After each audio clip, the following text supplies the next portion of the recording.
não parar, não precipitar e não retroceder. Então dizer para esse cara, sabe quando nós vamos parar? Nunca. Nunca na sua porca vida. Né?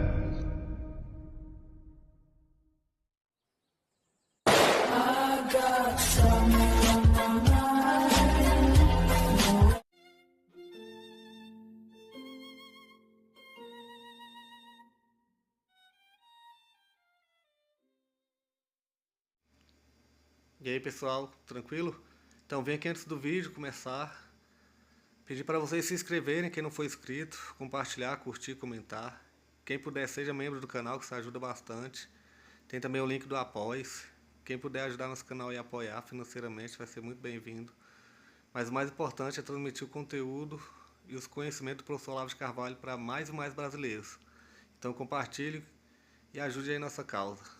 Muito obrigado a todos os membros, apoiadores do canal. Fico muito feliz. Tenho certeza que a gente está no caminho certo. Então fiquem com o vídeo e até mais. Valeu! Inúmeros. Existe um escritor tcheco, esqueci o nome dele, o livro chama-se O Bravo Soldado Schweik. O soldado Schweik só se ferra o tempo todo, ele entra em situações que ele não entende. Tá certo? Uma outra situação onde um personagem de gênio e de grande força fica louco, tá certo? E coloca todos os outros, vamos dizer, para viver como se fosse personagem da loucura dele. O que acontece com Dom Quixote, por exemplo? Né? O Henrique IV de Pirandello, que é um milionário que acredita que ele é o rei Henrique IV e obriga todo mundo a agir como se estivesse na corte de Henrique IV. Então, são várias situações dramáticas possíveis. Elas têm um número limitado, tá certo? Mas bem grande, no fim das contas. Tá certo? O Northrop Frye acredita que todas as situações dramáticas possíveis estão dadas já na Bíblia. Na Bíblia você tem todos os modelos. Mas se você ler a Bíblia direitinho, né, você vai acabar reconhecendo as várias situações. Né?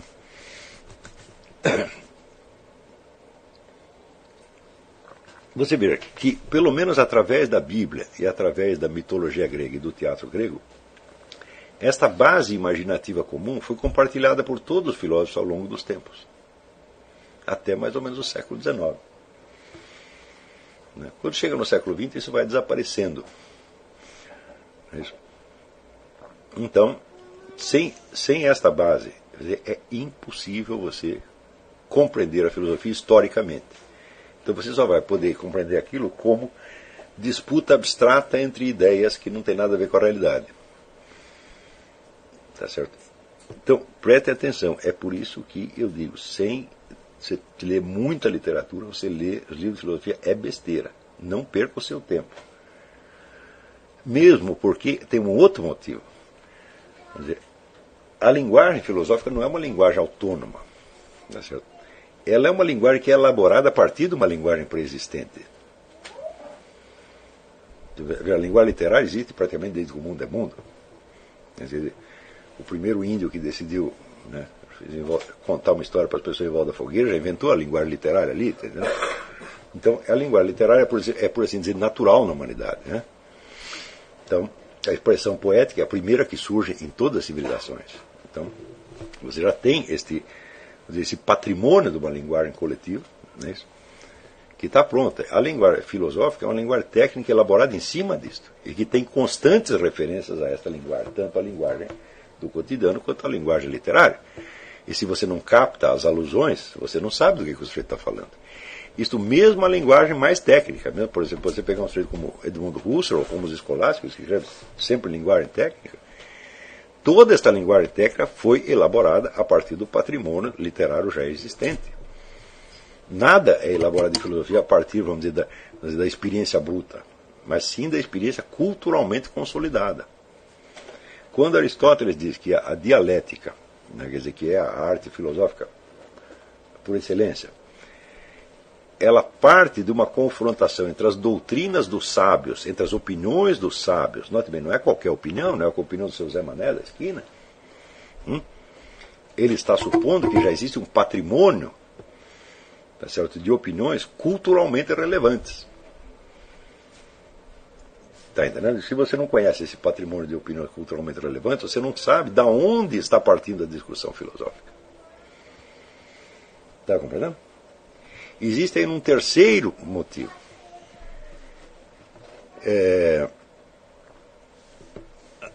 a memória e a imaginação, elas funcionam dando forma para as coisas.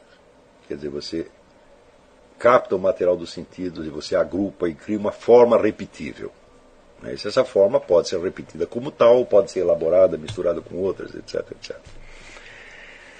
Você só reconhece a forma do que está passando, por analogia do que está se passando, por analogia com as formas já consolidadas na sua memória.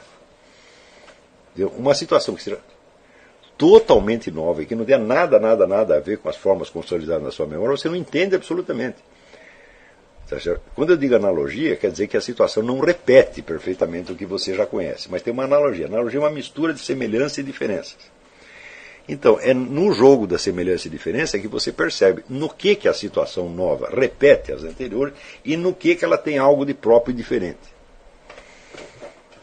E ela, por sua vez, então, vai constituir uma nova forma que será base para novas comparações e assim por diante. Tá certo? Isso significa que numa comunidade humana grande, uma sociedade, você pode dar por pressuposto que aquilo que não esteja no imaginário, quer dizer, que não esteja consolidado no teatro, na literatura, nos espetáculos, no cinema, então, não será reconhecido. Quer dizer que as situações do mundo real, elas são interpretadas à luz do que você viu no cinema, no teatro, etc, etc. Então, essas formas imaginárias são os modelos pelos quais você entende as coisas. Então isso quer dizer que se algo que se passou é muito diferente dos modelos consolidados, tá certo? Não tem inteligibilidade e muito menos credibilidade para as pessoas. É por isso que quando o sujeito faz um filme e ele coloca lá, isso aqui é tudo uma história de qualquer semelhança com a realidade é mera coincidência, isso é uma empulhação. Porque sempre que você conta uma história, você está dizendo, é assim que as coisas podem se passar. Mas se você mostra, você está mostrando apenas uma possibilidade, mas se você mostra sempre as mesmas possibilidades, o que escapa desse mundo de possibilidades não é compreensível e não tem credibilidade. Está compreendendo? Então, isso quer dizer que a responsabilidade do ficcionista é enorme. O ficcionista que inventa uma história, ele está moldando a cabeça do seu espectador muito mais do que o jornalista que dá uma notícia. Porque a notícia você só vai tomar conhecimento através do seu resumo, está certo, escrito, ou de um filminho documentário de 2 minutos que vai passar na televisão. Mas os modelos que foram acumulados no cinema, tá certo, são horas e horas e horas e horas e horas. E aquilo se repete, você pode ver várias vezes. E o filme repete o outro, que repete o outro, que repete o outro, que repete o outro. Então, essa é a mesma coisa. As pessoas acreditam mais nos filmes de Hollywood do que no noticiário. E isso é natural que seja assim.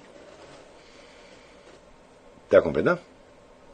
Então, é por isso que vamos dizer, a desculpa de que a famosa liberdade da arte, né? Não, você tem que ter liberdade criativa e você não pode sufocar a inspiração dos caras. Bom, isso aí só é verdade se houver também, vamos dizer, a responsabilidade correspondente. Quer dizer, você acostumou o público a ver assim o assado. Né? Então, quando acontece uma coisa diferente, eles não entendem. Está compreendendo?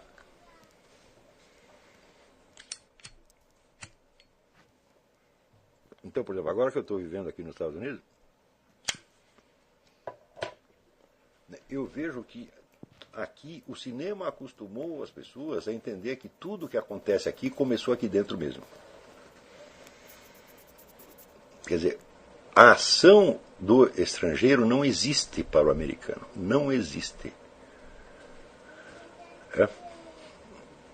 Então, você vê, houve épocas em que aqui dentro havia mais agentes da KGB do que do FBI. No entanto, você não vai ver um filme de Hollywood em que mostre uma ação da KGB dentro dos Estados Unidos. Quando você faz coisa da KGB, se passa na Europa, na Ásia. Aqui dentro, não. Está entendendo? Então isso quer dizer que o estrangeiro pode entrar aqui dentro e fazer o que ele quiser. ele está fora do imaginário americano. E, portanto, você pode até contar o que ele fez. Não tem impacto. Mas se você disser, olha, tem uma companhia de petróleo que fez isso, assim, assim, tem a CIA fez isso, assim, assim, tem um impacto, porque eles estão acostumados com isso. Quer dizer, é uma espécie de... É incrível, é um provincianismo mental da metrópole. Eles sabem que eles são o país mais poderoso, mais rico do mundo, mais importante, então eles só acreditam que eles são os agentes, eles nunca são os pacientes, eles nunca sofrem a ação. Né? E, no entanto, que você acompanha, por exemplo, a história do jornalismo americano, você vê que as opiniões que se tornaram dominantes na mídia, as opiniões são mainstream, hoje, são idênticas à da propaganda KGB de 50 anos atrás. Então você vê que essa ação teve um impacto profundo, mas se você disser isso para um americano, ele fica até ofendido. Ele não pode aceitar, né, a ideia de que eles foram vítimas inermes de um estrangeiro mais inteligente. Está compreendendo? Quer dizer, qualquer teoria da conspiração que aponte, vamos dizer, os culpados usuais, que são geralmente a CIA e as grandes corporações, né, a coisa é acreditada. Mas se for um agente estrangeiro, não é acreditado. Então você veja o impacto que tem a obra de ficção.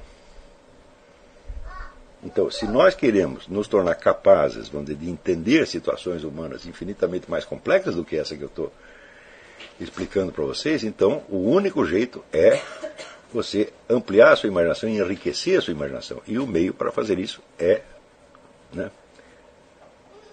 literatura de ficção. Tudo, leio tudo. Quanto mais ler, quanto mais guardar na memória, melhor para vocês. Está entendendo? Então aproveite este primeiro ano deste curso para enriquecer o seu patrimônio literário. Tá certo? Então, quando as pessoas vão dizer... Eu conheço muita gente no Brasil, jovens sobretudo. Já li Eric Wegener, já li aquilo, mas está faltando este elemento.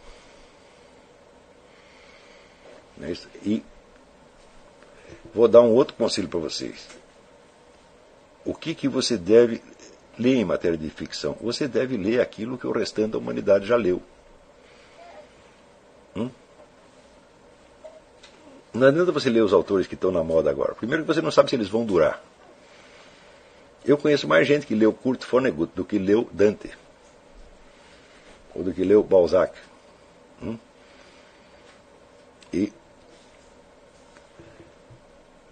Então vocês não têm que acompanhar a moda literária. Vocês têm que pegar um patrimônio que é comum à humanidade.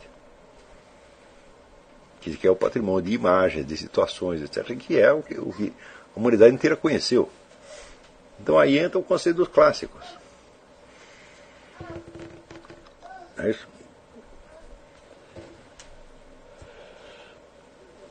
Então, por exemplo, ali no livro Jardim das Aflições, eu comentei muito o negócio do Wilhelm Meister, né? Do Goethe, onde aparece a ideia dos superiores desconhecidos, que é uma ideia maçônica. É isso? Superiores desconhecidos que dirigem ocultamente a carreira do sujeito para que ele seja bem sucedido, né? Então,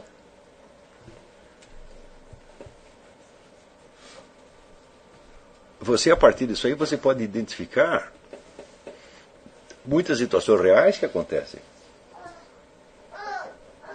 Não é isso? Então, você sabe que realmente há muitas pessoas cuja carreira se explica inteiramente por superiores desconhecidos, de ordem maçônica ou qualquer outra. Né?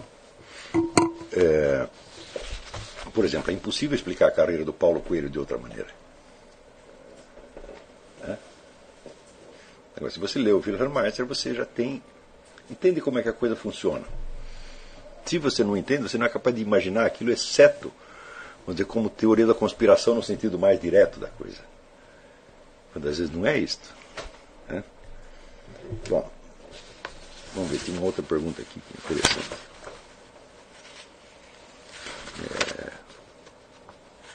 Aqui, Luiz Carlos pergunta: obrigado pelas lições, são muito boas e esclarecedoras. Se todos os professores de filosofia fossem assim. Bom, Seria bom, né? Uma dúvida. O senhor diz que filosofia é a unidade do conhecimento, a unidade da consciência e vice-versa. Eu gostaria de saber se quando esse fato acontecer não seria equivalente ao que seria misticismo e iluminação. E bom, então deixa eu corrigir aqui. A filosofia não é a unidade do conhecimento, a unidade da autoconsciência e vice-versa. Ela é a busca da unidade do conhecimento, da unidade da consciência e vice-versa. Essa busca não termina nunca. Se terminasse, pronto, unir todo o conhecimento.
Chegamos a mais um final de uma aula, de um vídeo. Espero que tenham gostado. Quem não se inscreveu ainda, se inscreva, compartilhe, comente. Ajude o nosso canal, apoie, seja membro. E ajude o nosso canal a chegar a cada dia a mais brasileiros que precisam muito do conhecimento do professor Olavo de Carvalho. Então é isso aí, fique com Deus, até o próximo. Valeu! Então é isso aí, pessoal. Que é o nosso canal. Que são alguns livros que eu já li. A maioria foi doação, mas alguns eu adquiri, professor Olavo de Carvalho. Alguns livros se perderam aí que eu emprestei. Professor Alexandre Costa. A Bíblia Sagrada. 10 lições sobre Karl Marx. Indico a não ler esse livro, que é muito ruim mesmo. Alguns pensadores aqui que realmente, como o professor Olavo de Carvalho disse, não são pensadores. Valeu, tamo junto aí. Apoie nosso canal, seja membro.